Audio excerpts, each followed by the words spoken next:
جی ایسی میری روداد نہیں، واہ واہ واہ واہ، جس کی تم داد دو ایسی میری روداد نہیں، اور اگر ہو بھی تو اس وقت مجھے یاد ہاں نہیں، ہاں ہاں، واہ واہ واہ واہ۔ اور اگر ہو بھی تو اس وقت مجھے یاد تو نہیں۔ صاحب دوسرے مصرے سے تو ہمیں پورا اتفاق ہے کہ جب یاد نہیں ہے تو ٹھیک۔ ہاں، اس وقت یاد نہیں آتی، فوراً آپ پوچھا صحیح۔ ویسے ہوں ذہن کے نہا خانے میں پڑے ہوئے، یہ صحیح۔ اور اس کا یہ ہے کہ تحت شعور میں چلے گئے ہوں گے، تحت شعور سے ابھر کے آ جاتے ہیں۔ یوں مجھ سے اصرار کیا جا رہا ہے کہ ان واقعات کو لکھوں، بلکہ ہاں، وہ صاحب قلم بند نے کریں۔ انتظام کیا بھی ہے اس کا کہ وہ بھیجیں گے میرے پاس، اور روز تھوڑی دیر تک وہ گفتگو کر کے لکھتے جائیں گے، تو اس میں شاید آ جائیں۔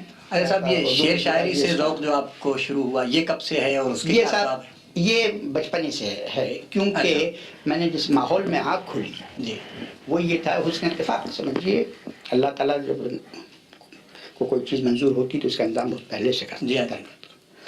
ہوا یہ کہ میں بہت ہی پہلے کہ میری سمجھیے کہ والدہ کی جی نانی جو تھی، جی ان کی جو منشی غلام غوث صاحب جی بے خبر اچھا کی اہلیہ جی تھی، انہوں نے مجھے پالا۔ اچھا اچھا اچھا۔ تو آپ جانتے ہیں کہ بے خبر کا جو مرتبہ تھا جی ہاں، جی اور ہاں، غالب کا خاص دوستوں میں بالکل تھے۔ صحیح۔ تو انہوں نے مجھے اپنا بچہ بنا کے پالا اور اس قدر شفقت سے پالی تھی۔ تو جب میں نے آنکھ کھولی تو منشی صاحب کا ذکر جی ہاں کا گھر میں ہوتا تھا، ٹپ کا وہ ان کی تہذیب کا بہار اس حد تک استناد پر تھا کہ لوگ کہتے تھے جب تک ان کے باہر سے کوئی نکلتا نہیں تب تک الہ آباد میں لوگ اس کو مانتے نہیں، مانتے صحیح۔ نہیں تھے۔ خیر بہرحال یہ پہلے کا واقعہ ہے، جی۔ یعنی میرے پیدائش سے پہلے ان کی وفات ہو گئی تھی، لیکن ان کی اہلیہ جی ہاں تو پہلے کان میں جو آوازیں پڑھی تو کچھ داغ، غالب، ذوق وغیرہ، جی۔ حالانکہ میں مطلب کچھ نہیں سمجھتا تھا کہ اس کے کیا معنی ہیں، صحیح۔ لیکن آوازیں یہی پڑتی تھی۔ جی جی اس کے بعد یہ ہوا کہ میرے والد خود بہت اچھے شاعر تھے اچھا اچھا۔ اور وہ تخلص فضل کرتے تھے۔ فضل صاحب اچھا اچھا۔ ان کا نام تھا سید محمد فضل۔ والد صاحب کا کوئی شعر یاد ہے آپ کو؟ ہاں بہت سے ایک آدھ شعر برسبیل تذکرہ ہو جائے تو اچھا ہے۔ سید محمد فضل جی فضل۔ تو انہوں نے وہ فضل تخلص کرتے تھے، جی۔ تو اسی مناسبت سے میں نے اپنا تخلص فضلی رکھا، اچھا ہاں کیونکہ وہ صحیح فضل تخلص صحیح کرتے تھے۔ اب ویسے تو ان کو بہت مجھے یاد ہے، لیکن یہ کہ جس زمانے میں آکسفورڈ گیا ہوا تھا جی حد میں، تو ان کو رسمی کے زمانہ ان کو بڑا شوق گزرتا تھا۔ جی جی ہاں تو اس میں انہوں نے بہت سی نظمیں کہیں، ایک نظم کا شعر تھا کہ آئے سمندر، جس وقت میرا جہاز جا رہا تھا، جی۔ روانہ ہو گیا تھا بمبئی سے، آئے سمندر روک لے اپنے تلاطم کچھ دنوں، واہ واہ، اے سمندر روک لے اپنے تلاطم کچھ دنوں، تا نہ ہو تیرے جہازوں کے مسافر بے قرار۔ ہاں ہاں ہاں واہ واہ ہاں، دل بھر آتا ہے جہاں آیا خیال نور عین، واہ اس لیے رہتی ہیں آنکھیں میری اکثر اشک بار، واہ واہ۔ دل بھر آتا ہے واہ جہاں واہ۔ آیا خیال نور عین۔ ارے صاحب پھر ایک سوال اور پیدا ہوتا ہے، وہ بڑا دلچسپ ہے کہ جس کے بچپن سے ہی کانوں میں داغ، ذوق اور غالب کی آوازیں پڑی ہوں اور اس قدر شعری پس منظر میں پرورش پائی ہو، تو وہاں سے پھر کیریئر جو بنایا وہ آئی سی ایس اور جی وہ تو سول سروس کی طرف۔ جی ہاں، وہ صورت یہ کہ میرے والد مرحوم خود ڈپٹی کلیکٹر تھے۔ جی اس زمانے میں ڈپٹی کلیکٹر بہت بڑی چیز بہت بڑی چیز ہوتا ہے، بلکہ ایک بار تو صاحب ایک واقعہ آپ کو سناؤں بڑا دلچسپ سا۔ میں بدایوں کا رہنے والا ہوں، تو ایک وہاں کی ضعیفہ کے متعلق یہ مشہور ہے کہ ایک مرتبہ گورنر آیا بدایوں، تو ضعیفہ بھی وہاں تک پہنچ گئیں اور کچھ کام تھا گورنر سے، انہوں نے کہا حکم دے دیا گیا، کر دیا گیا، تو ضعیفہ نے دعا دی کہ بچے اللہ تجھے ڈپٹی کلیکٹر کرے۔ تو ڈپٹی کلیکٹر تو بہت بڑی چیز ہے۔ تو ان کی خواہش یہ تھی جی کہ میں ملازمت سے کروں۔ جی اچھا، حالانکہ میرا اپنا رجحان جو تھا وہ یہ تھا کہ یا تو میں پروفیسر ہونا چاہتا تھا اچھا یا لائر۔ جی۔ میں نے کہا یا تو میں وکالت کروں گا، تو والد کہتے تھے کہ وکالت میں کیا رہتی ہے، ہم بھی وکیل ہیں، ہمیں پیسہ دلائیے، کیونکہ ان کے عدالت میں برابر وکیل آیا کرتے تھے، کہ میں دیکھا کرتا ہوں۔ میں نے کہا کہ بجان یہ تو بات صحیح ہے، لیکن ٹاپ پر ہمیشہ جگہ خالی رہتی یہ صحیح ہے، always room on the top۔ ہاں، تو میں نے کہا کہ بڑے وکلا کوئی وجہ نہیں کہ میں نے کہا یہ آپ کیسے سمجھتے ہیں کہ آپ وہاں پر جائیں گے، کیوں پیچھے نہیں ہوں گے، کہ اکثریت جہاں پر ہے۔ صحیح۔ میں نے کہا میرا دل کہتا ہے صحیح۔ کہ خیر اس کے بعد میرے ویسے کچھ اکبر کے نقطۂ نگاہ کا بھی اثر ہوگا ان پر میرے خیال سے کہ وکیل نہیں بننے دیا. اور اس کے بعد پھر میں نے چاہتا تھا پروفیسر ہو جاؤں، اسی لیے میں امتحان میں نہیں شریک ہوں. مگر انہوں نے کہا کہ ارے بھائی آپ کچھ، وہ قصہ یہ تھا کہ الہ آباد میں یہ یونیورسٹی سے ایک روایت یہ بن گئی تھی کہ ہر سال 2-3 لڑکے جی قریب 5 لڑکے ICS میں آ جایا کرتے. جی تو ان کو قریب سے دیکھنے کا چونکہ موقع ملتا تھا، ہمارے دوستوں میں ہوتے تھے، تو اس لیے ایک ایسی میزان گئی تھی جس سے میں اپنے کو ناپ سکتا تھا. صحیح ہے، یہ بالکل صحیح ہے کہ اچھا، تو میرا خیال تھا کہ اگر یہ میرے دوست آ سکتے ہیں تو میں بھی آ سکتا. بالکل صحیح. ہاں اچھا، یہ میرا خیال تھا. جی تو چانچ ایک دفعہ پرلس بات یہ ہوئی جی کہ بہت اصرار کرتے میرے ماموں صاحب بھی جو بعد میں میرے خسر بھی ہوئے، وہ اور میرے والد کے اندر میں نے کہا دیکھیے میں امتحان دوں گا تو مجھے قریب یقین ہے اگرچہ مقابلے کا امتحان کوئی کہہ نہیں سکتا کہ میں آ جاؤں گا. جی اور پھر آپ اصرار کریں گے کہ نوکری کر لو، میں کرنا نہیں چاہتا. صحیح. تو انہوں نے میرے ماموں صاحب نے کہا کہ پہلے آپ پاس کر کے دکھائیے تو. جی جی. خیر ایسی کہنے کی باتیں یہ اب اللہ.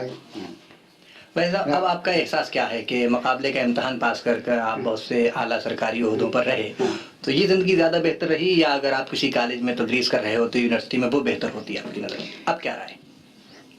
صاحب دیکھیے میں تو یہ کہتا ہوں کہ جو کچھ ہوتا ہے جی ہے، اب آپ اس کو جس طرح بھی سمجھیں، چاہے مجھے قدامت پسند سمجھیں یا جو بھی سمجھیں یا فرسودہ خیال کا، میں یہ سمجھتا ہوں کہ ہم لوگ اپنے کو اپنی دانش میں چاہے شاطر سمجھیں، لیکن ہماری حیثیت شطرنج کے مہرے سے زیادہ نہیں ہے. ہاں شاطر حقیقی کوئی اور ہے. بالکل صحیح. بساط وہ جماتا ہے، مہرے وہ رکھتا ہے.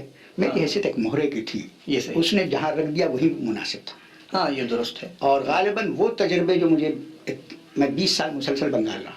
جی جی. تو وہ تجربے جو بنگال کی زندگی کو اتنے قریب سے دیکھنے کے مجھے ہوئے، وہ نہ ہوتے اگر میں ICS میں نہ ہوتا ہوا جاتا. یہ صحیح ہے. اگر پروفیسر یا ہوتا یعنی پڑھاتا یا وکالت کرتا تو الہ آباد میں کرتا، بنگال جانے کا اتفاق نہیں ہوتا. تو یہ تو ایک اور نیا موضوع دلچسپ آیا ہماری گفتگو کا کہ آپ سے بنگال پر بھی کچھ گفتگو کریں گے کیونکہ آپ بہت قریب سے دیکھا ہے آپ نے بنگال کو. لیکن اس سے پہلے ایک اور سوال میں چاہتا ہوں. ضرور. جگر صاحب سے آپ کی ملاقات کب ہوئی تھی؟ صاحب جگر صاحب سے ہاں ملاقات کے معنی دو ہو سکتے ہیں.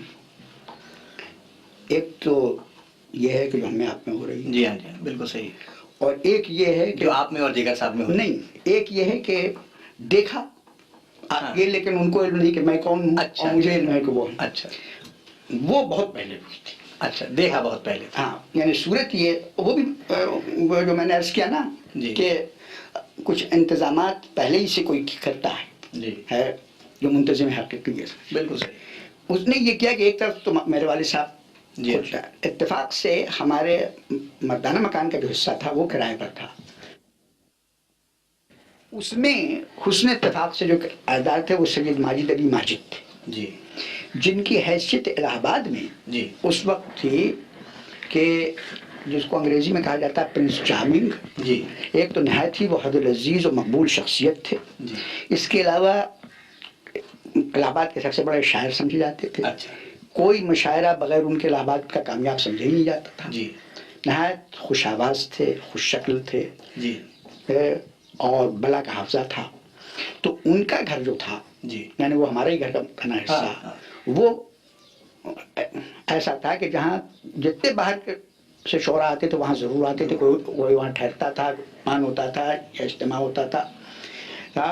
اسی میں جگر صاحب بھی تشریف لایا کرتے. تو وہ میرا بالکل بچپن زمانہ تھا. غالباً میں 15-16 سال کا رہا. 17 سال کا.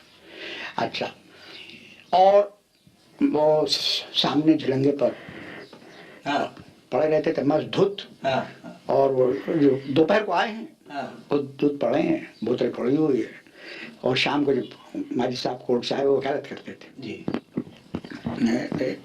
چنانچہ کچھ دن تک لوگ یہ سمجھتے تھے کہ چونکہ ماجد صاحب کے ساتھ میں جاتا تھا کہ ماجد صاحب میرے شعر کہتے تھے. اچھا. آپ کے ساتھ بھی گزرا یہ حسن گمان کا سلسلہ. ہاں کہ ماجد صاحب میرے شعر کہتے تھے. حالانکہ میں ان سے اصلاح لیتا تھا شروع میں. اچھا. بعد میں کسی اور سے بھی لی سر؟ ہاں بعد میں نے صفی صاحب سے لی. صفی صاحب سے لکھنوی. جی ہاں صفی صاحب میرے وہی مگر یہ سب طالب علمی کے زمانے میں رہا. ہاں جی.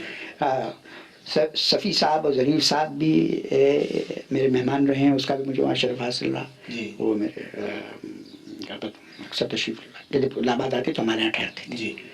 تو اسی سلسلے سے میں نے کہا بھائی قرآن صفی صاحب کا بہت بڑا نام تھا. جی ہاں جی. تو میں نے ان کو دکھانا شروع کیا، انہوں نے حوصلہ افزائی کی، لیکن سلسلہ زیادہ دن تک چل نہیں سکا کیونکہ پھر مجھے ولایت جانا پڑا. اچھا صاحب، جگر صاحب یعنی آپ بھی جگر صاحب کے دوست نہیں تھے، جگر صاحب بھی آپ کے دوست تھے، تو جگر صاحب کیسے دوست ہوئے؟ یعنی یہ تو آپ کا شوق تھا. ہاں جگر صاحب سے نہیں صاحب. پھر اس کے بعد یہ ہوا، یہ تو ہوا اس وقت جگر صاحب کی کہ بحیثیت شاعر کی کہ مسلمہ نہیں تھی، بلکہ مسلمہ کیا الہ آباد میں زیادہ تر لوگ کہتے تھے کہ ایسی وقت محمد لوریے اور وہ ساری باتیں کرتے تھے. خیر پھر بعد میں یہ صورت ہوئی کہ میں جب کلکتے میں تھا تو مجھے یہ خیال ہوا کہ میں نے وہ ایک الگ داستان ہے بہرحال کہ میں خود چونکہ فلم بنا نہیں سکتا تھا ملازمت ہونے کی وجہ سے، تو میں نے اپنے بھائیوں کو اس میں لگایا. اچھا، یہ کس سن کی بات؟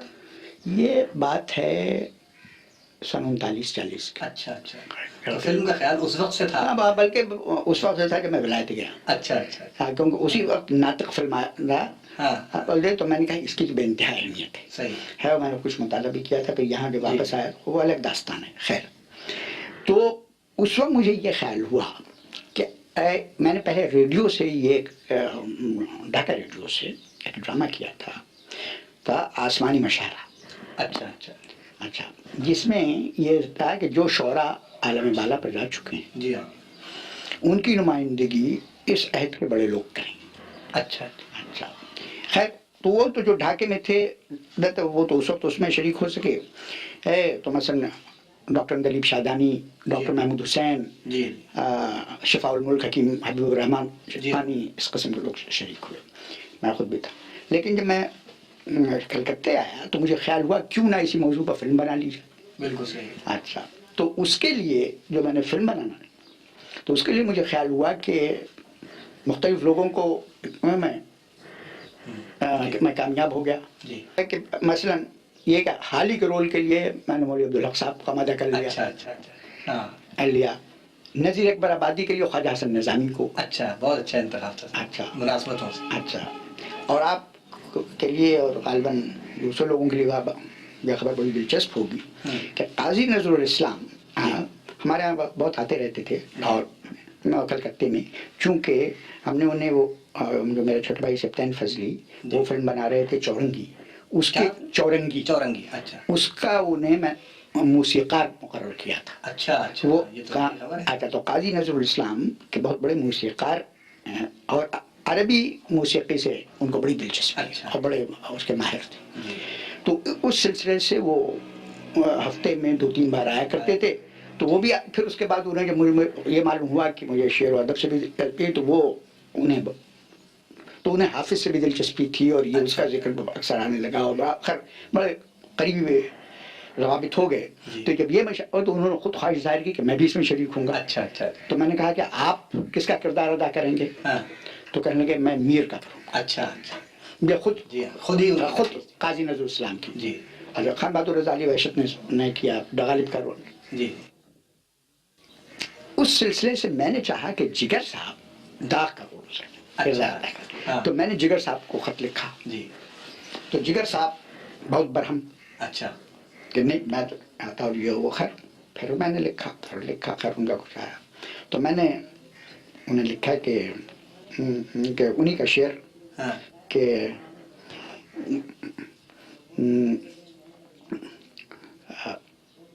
تغافل تجاہل تبسم تکلم. تغافل تجاہل تکلم تبسم. یہاں تک تو آئے وہ مجبور ہو کر، یہاں تک تو پہنچے وہ مجبور ہو. یہاں تک تو پہنچے وہ مجبور. تو میں نے کہا کہ اب ایک قدم اور ہے، آپ خود بھی آ جائیں گے. جائیں گے. تو جگر صاحب بعد میں کہتے تھے جی تمہارے خط جو آتے تھے تو اس سے میں نے کہا کہ بھائی یہ تو کوئی ایسا آدمی معلوم ہوتا ہے جس کو شعر و ادب سے ذوق ہے کوئی ڈپٹی کمشنر اور شاعر ہو. تو انہوں نے کہا کہ مجھے کچھ کشش سے محسوس ہوئی تو خیر آ گئے. اچھا. اور پھر آئے تو میرے مہمان رہے میرے ساتھ. یہاں سے گویا اصل قریبی روابط کا آغاز ہوا. جی کراچی تو جب بھی وہ آئے ہیں آپ ہی کے یہاں. جی ہاں, جب کراچی میں رہا ہوں تب ضرور میرے ساتھ رہے اور کہیں نہیں رہے, لیکن جب میں کراچی میں نہیں رہا, جب میں باہر تھا تو استفا خان صاحب کے یہاں رہتے تھے. ایک زمانے میں وہ کراچی آئے, میں تھا پنڈی, تو جگر صاحب قطار آیا کہ میں آ رہا ہوں. خیر تو آئے, کہنے لگے کہ پہنچے, کہیں بھائی یہ کیسے ممکن تھا کہ میں آتا اور تم سے نہ ملنا آتا, تو میں صرف تم سے ملنے آیا ہوں اور ایک ہفتے سے زیادہ نہیں ٹھہروں. اچھا. اور اس کے بعد چلے جاؤں گا. دیکھو بھائی یہ بات ہے. میں نے کہا صاحب بالکل ٹھیک, ایک ہفتہ کیا, میں نے کہا کہ آپ آج ہی چلے جائیں. آپ کو ملاقات ہو گئی, آپ نے مجھے دیکھ لیا, میں نے آپ کو دیکھ لیا, ٹھیک ہے بسم اللہ بسم اللہ. کہیں گے اچھا تھا. وہ ایک ہفتہ جو انہوں نے کہا تھا, میں نے اس کے بعد کوئی ذکر نہیں, وہ صاحب 13 مہینے کے بعد. 13 مہینے صحیح ہے, قریب قریب. اور آخری دور کی زیادہ تر غزلیں ان کی میرے گھڑی میں کہیں. اچھا اچھا. اور ان پہ ایک عجیب کیفیت, مثلا یہ جو ان کی غزل ہے بڑی مارکیٹ کی, کہاں تک پہنچے؟ یہ میرے میں انہوں نے کہی. اور پہلا شعر ان کا اس میں یہ تھا, آج ان کا کمرہ جو تھا میں مری میں مقیم تھا, تو ان کا کمرہ جو تھا اس میں کھڑکی تھی, اس کے سامنے بڑا ہی حسین منظر معلوم ہوتا تھا. اور میرا مکان ایسی جگہ پر واقع تھا جس میں چاروں طرف واد نظر آتی تھی, اور کوئی سامنے مکان نہیں نظر آتا, تو بالکل چوٹی پر تھا. تو ادھر بڑا حسین منظر تھا, تو جگر صاحب ایسے دیکھ رہے تھے, تو میں ہاتھ مجھ سے کہنے لگے کہ بھائی ابھی ایک شعر ذہن میں آیا, دیکھو کیسا ہے. میں نے کہا ارشاد. تو کہنے لگے کہ بہت لطیف مناظر بھی حسن فطرت کے, بہت لطیف مناظر بھی حسن فطرت کے, نہ جانے آج طبیعت پہ کیوں گران گزرا. کیسے, میں نے کہا صاحب بہت اچھا شعر, لیکن واقعی میں کہ مجھے تو تاثر, میں نے کہا صاحب یہی تو بات ہے اس میں کہ ایک سچا تاثر اس طرح سے بیان ہوا ہے. میں نے کہا پھر پڑھ دیکھا 2-3 کا, جب انہیں میرے ذوق پہ بہت اعتماد ہو گیا تھا. اب میں تو کہیں گے اچھی بات ہے. پھر جناب یہ غزل ایک 20-25 دن تک ہوتی رہی. اچھا. اور بڑے مارکے غزل ہوئی بقول جگر صاحب کے. میں نے بہت دن کے بعد اس قوت سے غزل کہی.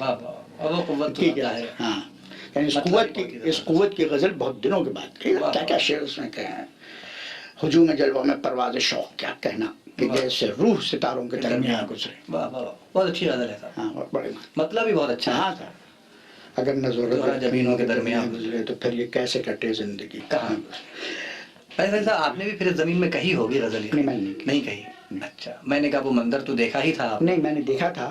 میرا ایک عام طور سے طریقہ رہا, کبھی کبھی اس سے ناراض بھی ہوا ہے کہ میں کسی زمین میں کسی بڑے شاعر کی اگر کوئی غزل ہو تو اس میں غزل عموماً نہیں کہتا اسے. اچھا, کیونکہ میں سمجھتا ہوں کہ غزل اتنی نرم اور نازک اور لطیف چیز ہے کہ پہلوانی اور زور آزمائی کے متحمل نہیں ہو سکتی. یہ صحیح ہے. اور اگر کوئی غزل سامنے رکھ کے کرے تو پہلوانی کی شان آ جاتی ہے, زور آزمائی کی. ویسا میں آپ کے دوست کی ہی سند یہاں پیش کر دوں. جگر صاحب سے پہلے کی غزل کا ایک شعر شاید ڈاکٹر تاثیر کا ہے کہ آنکھ سے دل میں گئے, دل سے زباں تک پہنچے, حسن کے راز نہاں شرح بیاں تک پہنچے. غالباً یہ شعر گزرا ہی ہوگا جگر صاحب کی نظر سے, جو یوں پلٹ کے کہا کہ آنکھ تک دل سے نہ آئے نہ زباں تک پہنچے, بات جس کی ہے اسی آفت جہاں تک پہنچے. تو شعر سامنے رکھ کر تو اگر کہا جائے تو کبھی کبھی بڑا شعر بھی ہوتا ہے. نہیں, یہ تو ٹھیک ہے, مگر میں جیسے میں نے کہا نا کہ عموماً گریز کرتا ہوں. چنانچہ مثلا غالب کی غزل یا زمین ہے یا اقبال کی ہے یا جگر صاحب کی, تو میں تھوڑی سی اس میں تحریف کر لیتا ہوں, یا تو قافیہ بدل دیتا ہوں, یا ردیف میں تھوڑا سا کر دیتا ہوں, یا بحر میں تھوڑی مثلا یہ کہ کوئی ہے ایک رکن کم کر دیا, یا بحر طویل کو بحر خفیف کر دیا, یا پوری کو یہ کر دیا. ویسے یہ صورت بھی ہوتی ہے کہ کبھی وہ چھا گئی کبھی خود بخود مجھ پر. اب مثلا یہ جو آپ نے غزل پڑھی, اس میں ایک شعر میرے ذہن میں آیا خود بخود ایک عجیب کیفیت کے تحت. اس دیکھیے شعر یہ تھا کہ زندگی ختم ہوئی,